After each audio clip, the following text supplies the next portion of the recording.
कधी ऑफिसमध्ये खुर्चीत बसलेल्या असताना किंवा घरात काम करत असताना कोणीतरी अचानक स्पर्श केला आणि तुम्हाला विजेचा हलका झटका बसल्यासारखं वाटले का? आजकाल ही घटना वारंवार घडताना दिसते, पण यामागचं कारण काय आहे? हे खरंच विद्युत प्रवाह आहे की आपल्या शरीरातील कोणतीतरी जैविक प्रक्रिया? जाणून घेऊया या व्हिडिओच्या माध्यमातून। करंट का बसतो? तर आपल्या शरीरात सतत जैविक आणि विद्युत प्रक्रिया सुरू असतात। आपल्या शरीरातील नर्व्हस सिस्टीम म्हणजेच मज्जासंस्था एक प्रकारचा नैसर्गिक वायरिंग सिस्टीमच आहे। तसंच आपल्या घरात असणाऱ्या इलेक्ट्रॉनिक्स उपकरणात विद्युत प्रवाहासाठी जशा तारा वापरल्या जातात आणि त्यावर प्लास्टिक कोटिंग असतं, तसंच आपल्या नसावरही एक मेलिन शीट नावाचं संरक्षण आवरण असतं।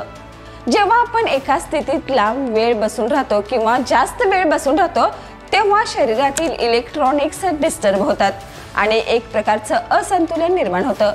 अशा वेळी कोणीतरी अचानक स्पर्श केल्यास हे इलेक्ट्रॉनिक्स झपाट्याने स्थिर होण्याचा प्रयत्न करतात आणि त्यामुळे लहानसा विद्युत प्रवाह निर्माण होतो। यालाच आपण करंट बसतोय असं समजतो। ही घटना सध्या जास्त का घडते? तर ड्राय वातावरण, हिवाळ्यात किंवा एसी मुळे हवेतील आर्द्रता कमी होते, त्यामुळे स्थिर विद्युत निर्माण होण्याची शक्यता वाढते। सिंथेटिक कपडे आणि खुर्च्या, ऑफिसमध्ये वापरण्यात येणाऱ्या प्लास्टिक खुर्च्या, लॅपटॉप आणि सिंथेटिक कपडे स्थिर विद्युत निर्माण करतात। मोबाईल, लॅपटॉप आणि स्क्रीन टचिंग, सतत इलेक्ट्रॉनिक्स गॅजेटच्या संपर्कात राहिल्याने शरीरातील इलेक्ट्रॉनिक्समध्ये असंतुलन वाढतं। करंट बसण्यापासून बचाव कसा करायचा? तर घरात किंवा ऑफिसमध्ये ह्युमिडिफायर वापरणं, म्हणजेच हवेतील आर्द्रता टिकवून ठेवणे।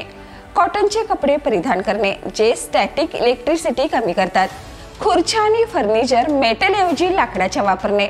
सतत डिजिटल गॅजेट्स हाताळणाऱ्या लोकांनी वेळोवेळी हात धुणे आणि मेटलला टच करून उरलेला विद्युत प्रवाह बाहेर काढणे।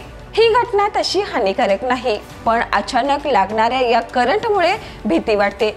शरीराची नैसर्गिक प्रक्रिया आणि आपल्या आजूबाजूच्या वातावरणातील बदल यामुळे हा प्रकार वाढतोय। म्हणूनच थोडीशी काळजी घेतली तर या अनपेक्षित करंटापासून बचाव करता येऊ शकतो।